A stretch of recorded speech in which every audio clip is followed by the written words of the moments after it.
Hello everyone, welcome to your channel Unlock Biology with Dr. Parita, where difficult concepts of biology are unlocked in a very easy way. Yes बच्चों, जैसे आप लोगों को पता है कि ये जो चैनल है इसमें हम 11th और 12th स्टैंडर्ड के एनसीईआरटी से जितने भी टॉपिक्स है वो सारे कवर करने वाले हैं। बिकॉज मेरे सारे वीडियोस में हम लोग बेसिक कॉन्सेप्ट से सारी चीज़ें कवर करेंगे। इसके लिए फाउंडेशन के बच्चे भी इसे देख सकते हैं, मतलब कि 8, 9, 10th के बच्चे भी मेरे वीडियोस देख सकते हैं। Plus national level exams, NEET, KVPY, MHCET जो स्टेट की एग्जाम्स है, बोर्ड, सारे बच्चे मेरे वीडियोस देख सकते हैं। सो it is useful for everyone because it is starting from the basic concepts. Now, जो लोग ऑलरेडी मेरे वीडियोस देख रहे हैं उनको पता है कि हम कनेक्टिव टिश्यू पे हैं and we are on the chapter structure, organisation in animals, जो 11th स्टैंडर्ड के एनसीईआरटी टेक्स्ट बुक का चैप्टर है। नाउ बिफोर मूविंग फर्दर मैं आप लोगों को बता दूं, दो चीजें याद करवा दूं। पहली बात कि आप लोगों को एनसीईआरटी टेक्स्ट बुक सामने लेके बैठना है। दूसरी बात कि जो भी एनसीईआरटी टेक्स्ट बुक में मैं मार्किंग्स कराऊंगी या जो एनसीईआरटी समझने के लिए जो सिंप्लीफाइड नोट्स चाहिए जिससे मैं इस वीडियो में पढ़ाती हूँ, उस नोट्स के पीडीएफ और एनसीईआरटी मार्किंग्स के पीडीएफ आपको फ्री ऑफ कॉस्ट डाउनलोड करने मिलेंगे इन द टेलीग्राम चैनल, जिसकी लिंक वीडियो के डिस्क्रिप्शन पे है। ऑल्सो कमेंट सेक्शन में मैंने इसकी लिंक डाली हुई है, so that you can click and join the Telegram channel and take the advantage of it. Okay, also you will get some MCQs to solve on that channel. Let's move further about the connective tissue. So this is the 8th video of the chapter structure, organization, animals. epithelial tissue हो चुका है, connective tissue हमें करना है अभी आगे। Connective tissue की classification last time की थी। क्लासिफिकेशन एक बार मैं ब्रश अप कर दूंगी सो that you can remember. Detail में अगर उसको समझना है तो इसके पहले वाली वीडियो नंबर 7 आप लोग देख लीजिएगा। Okay, late us start with the explanation of classification of connective tissue, just revising it for you. So connective tissue, पहली बात तो मैंने बताई हुई थी कि बहुत इंपॉर्टेंट बात इसमें याद रखनी है, इसके 3 कंपोनेंट्स होते हैं, cells plus fibres plus matrix. एक ब्लड ही ऐसा टिश्यू है जिसमें फाइबर्स नहीं होंगे बेटा। Based on the matrix connective tissue is divided into loose, dense, जिसकी मीनिंग ऑलरेडी पता है, स्पेशलाइज्ड, रिवाइज करके आए हो तो मजा आएगा। Loose, dense and specialised. बेटा लूज में आ जाता है एरियोलर एंड एडिपोज, जिसमें सेल्स और fibres are loosely arranged in the matrix. Adipose is nothing but the fat storing tissue. Dense में अगेन 2 टाइप्स हैं, रेगुलर एंड इरेगुलर। मोस्टली ये फाइब्रस होता है टिश्यू। ओके, रेगुलर में आ जाता है tendons, ligaments, okay, and irregular में है स्किन। ठीक है, स्पेशलाइज्ड के लिए मैंने एक न्यूमोनिक याद रखने बोला है, BBC, that is blood, fluid connective tissue, bone, hard disk and cartilage, which is having no blood supply, that is avascular. So connective tissue is highly vascular, lot of blood supply is there, highly vascular. There is one exception, that is cartilage. इस पे MCQs भी है। Okay, that is avascular. This is a revision. Now what we are going to do is we are going to start with one by one connective tissue. So we are going to first start with areolar tissue. So areolar comes under loose connective tissue. क्योंकि वो connective tissue है, उसके 3 components होंगे, cells, fibers and matrix. So हम one by one component के बारे में बात करेंगे। The classification is based on matrix. So loose connective tissue जो होते हैं उनकी matrix कैसी होती है बेटा? Yes, semi fluid, स्पॉन्जी या gel like matrix. So same चीज एरियोलर की भी होगी एंड एडिपोज की भी होगी, correct. Now let us look into areolar connective tissue. Areolar connective tissue is a loose connective tissue where cells and fibers are loosely arranged. Areolar word comes from areole, which means small spaces. Small spaces का meaning ये होता है कि fibres के बीच की जो spaces होती है वो यहाँ पे कम है, छोटी छोटी स्पेसेस हैं, कॉम्पैक्टली अरेंज नहीं है, लूजली अरेंज्ड है, बट जो जगह होती है वो फाइबर्स के बीच में छोटी छोटी छोटी छोटी हमने जगह छोड़ी हुई है, जबकि कॉम्पैक्टली अरेंज में बिल्कुल भी ज्यादा स्पेस नहीं रहती है. So the word areola tissue comes from areole which mean small spaces between the fibers. I told you because it is a connective tissue, it will have three components, that is cells, fibers, matrix. Matrix तो commonly loose connective tissue का कैसा रहेगा? Semi fluid, spongy, जिसको तुम gel like भी बोलते हो या जिलेटिनियस भी बोलते हो. ये स्टिकी भी रहता है, और डिटेल में करेंगे हम मैट्रिक्स के बारे में. Okay, first let us start with cells. तो सेल्स कौन से रहेंगे बेटा? पहले ना ये ऑब्जर्व कर लो, ये डायग्राम अच्छे से देख लो. अगर तुम देखोगे यहां पे in this diagram you can see lot of small small spaces in between the fibres and in between the cells. Okay, loose connective tissue. Now you can see different types of cells, different shapes of cells. You can see this one shape.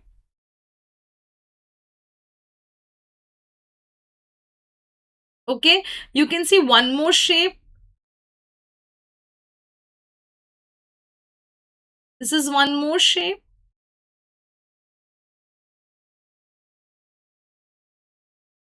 Okay, so such different cells you are seeing in the tissue. Also, if you see, you can see different kinds of fibers in the tissue. More importantly, which is for you, like you can see this Y as a Y जैसा single. अलग दूसरा एक और ऐसे fibres दिख रहे हैं, ये बंडल वाले व्हाइट कलर के ऐसे फाइबर्स दिख रहे हैं, है ना? Yes, so these are fibers, there are cells, and in between the spaces what you have is the matrix. Let us look into cells one by one. The first cell that we are going to look into is nothing but fibroblast. बेटा एक चीज हमेशा याद रखना कि कोई भी cell के सफिक्स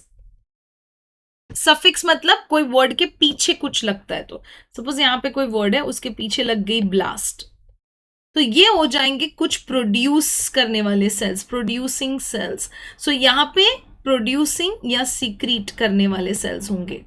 क्या प्रोड्यूस करेंगे? ये मैट्रिक्स प्रोड्यूस करेंगे या फिर फाइबर्स प्रोड्यूस करेंगे, कुछ तो प्रोड्यूस करने वाले सेल्स को तुम बोलते हो ब्लास्ट सेल्स. ठीक है, तो ये जो ब्लास्ट सेल्स हैं, ये कौन से हैं? फाइब्रोब्लास्ट. यहां पे हमने क्या लगा दिया? फाइब्रो. तो बेटा ये क्या प्रोड्यूस करेंगे? फाइबर्स प्रोड्यूस करेंगे. ठीक है, so cells, one of the cell is fibroblast which is secreting the fibers are called as fibroblast. Now this is the largest of all the cells, and it is flat cells with branching process. Let me show you it in this diagram. In this diagram, this is that cell.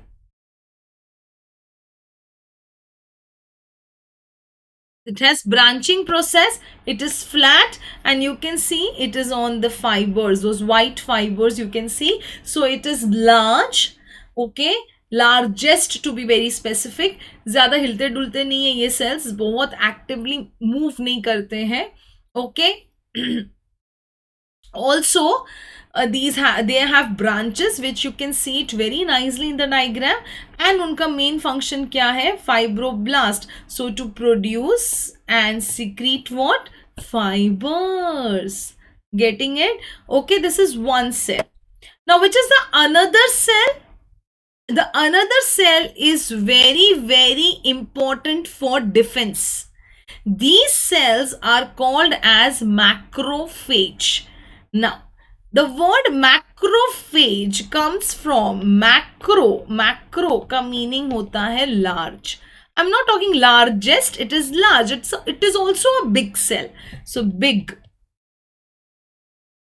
The word phage comes from its activity, that is phagocytic. It means to engulf, or you can say to swallow, or you can say to eat, whatever.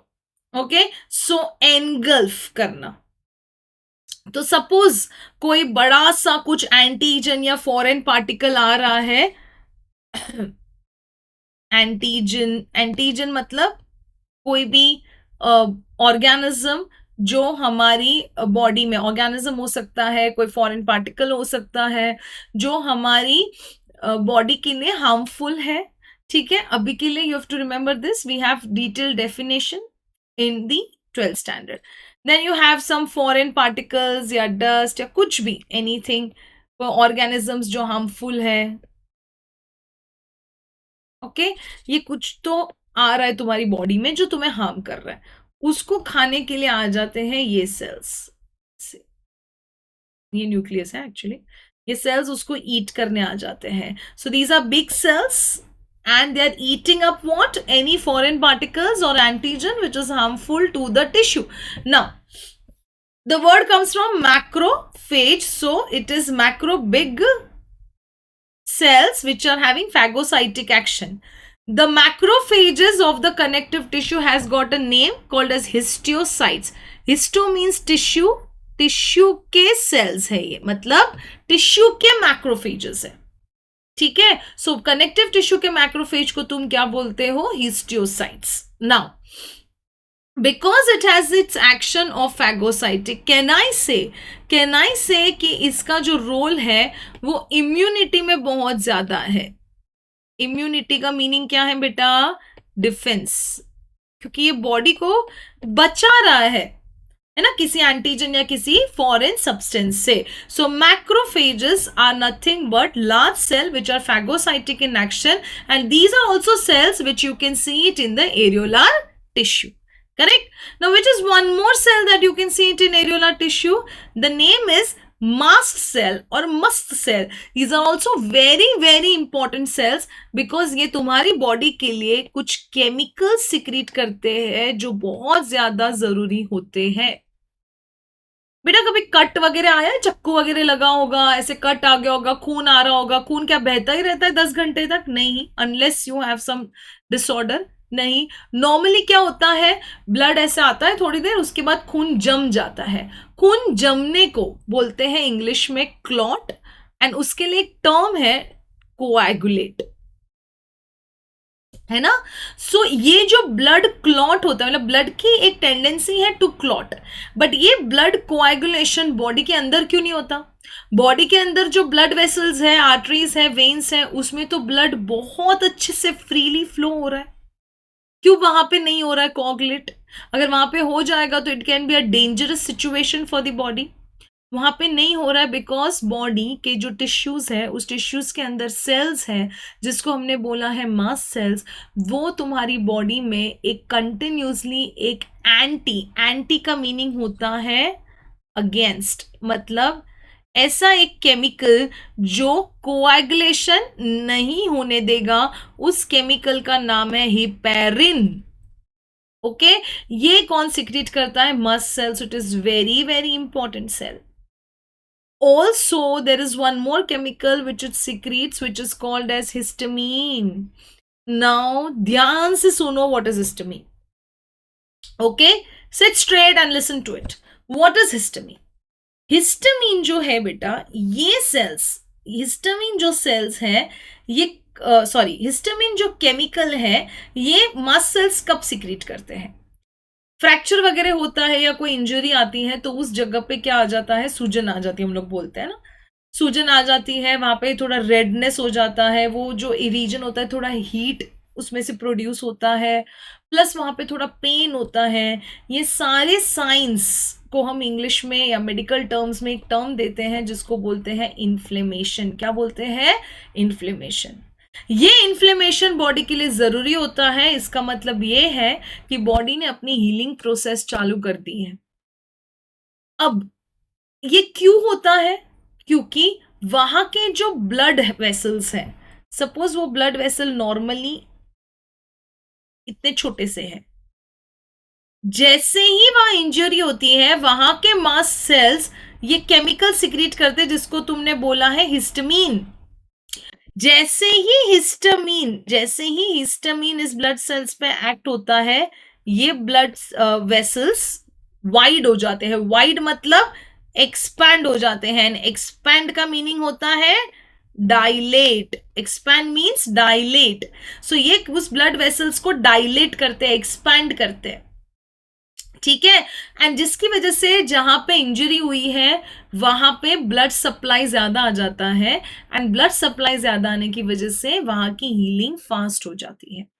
अभी के लिए बस इतना ही समझना है कि अगर तुम्हें चोट आती है तो वहां पे मस्ट सेल्स क्या सिक्रीट करना चालू कर देते हैं, हिस्टामीन। हिस्टामीन की वजह से वहां के जो ब्लड वेसल्स हैं वो बड़े हो जाते हैं, डायलेट हो जाते हैं। एंड ये जो डायलेट ब्लड वेसल्स होते हैं उससे बहुत ज्यादा ब्लड फ्लो बढ़ जाएगा इंजरी की जगह पे। And that will help for healing and that will cause inflammation. So iska function hai to dilate blood vessel and induce means to give or to start inflammation, which is a good sign of healing also. Allergic reaction में भी होती है ये चीजें, histamine. Okay, which is body's way to show an allergic response. तब हम medicine ले लेते हैं जो हिस्टामीन को सप्रेस कर देगी। Is this clear? Very nice. Now coming next, there is one more chemical which I want you to remember, which is called as serotonin. इसका सिर्फ नाम याद रखना। ये चैप्टर के एमसीक्यू अगर कहीं आ जाता है तो सिर्फ पता होना चाहिए, बहुत डिटेल में अभी ये नहीं करना है, अननेसेसरी आप लोग कंफ्यूज हो जाओगे। ठीक है। So as of now you should know that mast cell heparin, histamine और सीरोटोनिन ये 3 केमिकल सिक्रीट करता है। हिपेरिन एक एंटीकोगुलेंट है, हिस्टामिन एक केमिकल है जो इन्फ्लेमेशन देता है, it induces inflammation and dilates the blood vessels. And there is serotonin, one more chemical which is been secreted by mast cell। बस दूसरे सेल्स जो हमें दिखते हैं वो है plasma cells, lymphocytes and adipocytes. Adipocytes are fat storing cells जिसकी detailing हम एडिपोस टिश्यू में भी करेंगे। Plasma cells and lymphocytes are the cells of blood which we do in detail in the chapter circulation, and lymphocytes are very important for your immunity। तुम पूछोगे ma'am adipocytes तो adipose tissue में दिखने चाहिए, यहाँ पे कैसे दिख रहे हैं?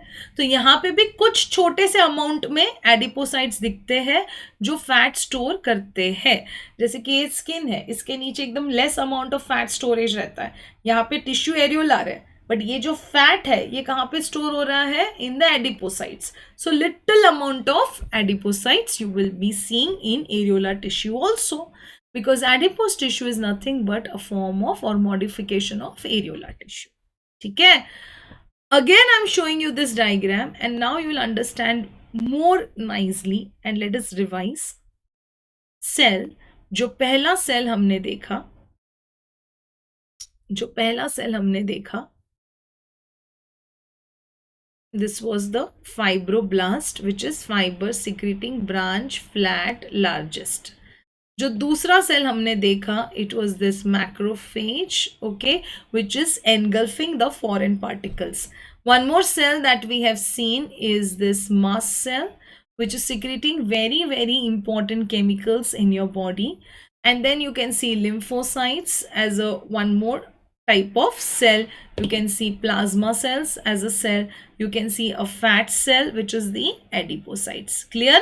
So if I now see very very very important, अभी देखो वापस से हम लोग एक चीज रिवाइज करते हैं। अब तुम लोग ना कनेक्ट कर पाओगे कि कनेक्टिव टिश्यू कैसे होता है। Areolar connective tissue consist of 3 components, cells plus fibers plus matrix। Correct. Now coming to on the cells, हमने सेल्स कितने टाइप के देखे? 3 टाइप के देखे। One is fibroblast, then what did we see? Another we have seen, yes, macrophage, and we have seen one more। what is that one more? Yes, mast cells। Fibroblast का काम था क्या करना? Fibres secrete करना, fibres secretion, है ना. Macrophage engulfing phagocytic in action, major role in immune response. Mast cell secretes three chemicals, that is heparin, histamine and serotonin. समझ आया? दूसरे जो सेल्स हमें दिखते हैं, they are nothing but lymphocytes. Then you can see plasma cells. Both the cells are very important for immunity. And what you can see is fat storing cells, which is adipocytes. ठीक है, ये हो गई sales की बात. अब ध्यान से सुनो, अब हम करने वाले हैं फाइबर्स की बात. किसकी बात? फाइबर्स की बात. फाइबर्स दो टाइप के होते हैं. कितने टाइप के होते हैं बेटा? फाइबर्स दो टाइप के होते हैं. और वो दो टाइप के फाइबर्स कौन से हैं? वो दो टाइप के फाइबर्स हैं येलो एंड व्हाइट. अब देखना, इसको याद करने की मैं बहुत अच्छी ट्रिक तुम्हें सिखाने वाली हूं. येलो एंड व्हाइट फाइबर्स कैसे याद करेंगे? देखो,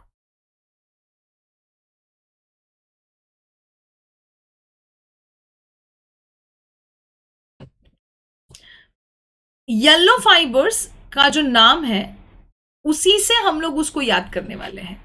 येलो फाइबर से ही हम येलो को याद करेंगे. कैसे? Let us understand.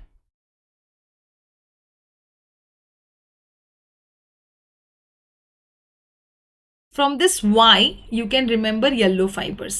From this Y, you can remember what? You can remember yellow fibers. Okay? कैसे?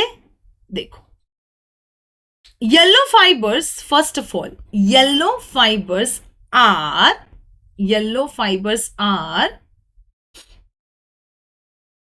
straight,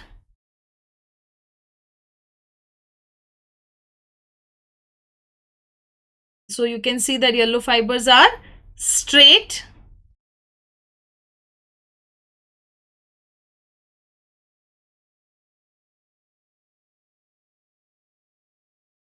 also these are straight. Can I say they are single? And they are branched. जैसे Y कैसे branched होता है, वैसे ये क्या है? Sorry, they are branched. Okay, so what are they? They are branched.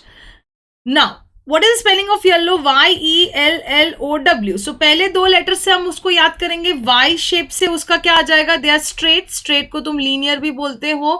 They are single. They are branched. They are yellow in color with the name it says. And दूसरा letter है E.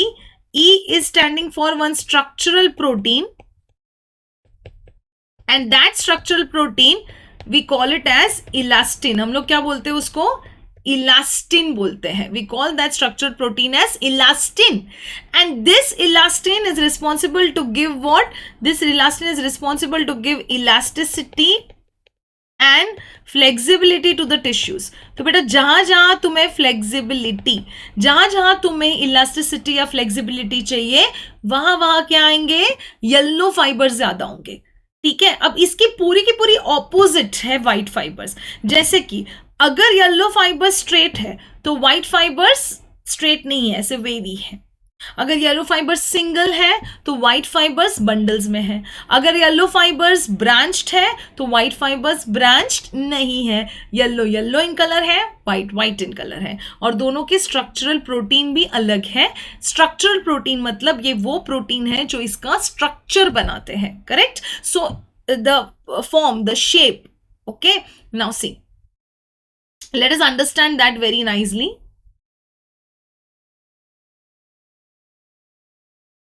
Over here, I'll show it to you. When I'm talking about this yellow fibers में वापस से मैं repeat कर रही हूँ तुम्हारे साथ. Yellow fibers are linear, correct? They are what? They are linear.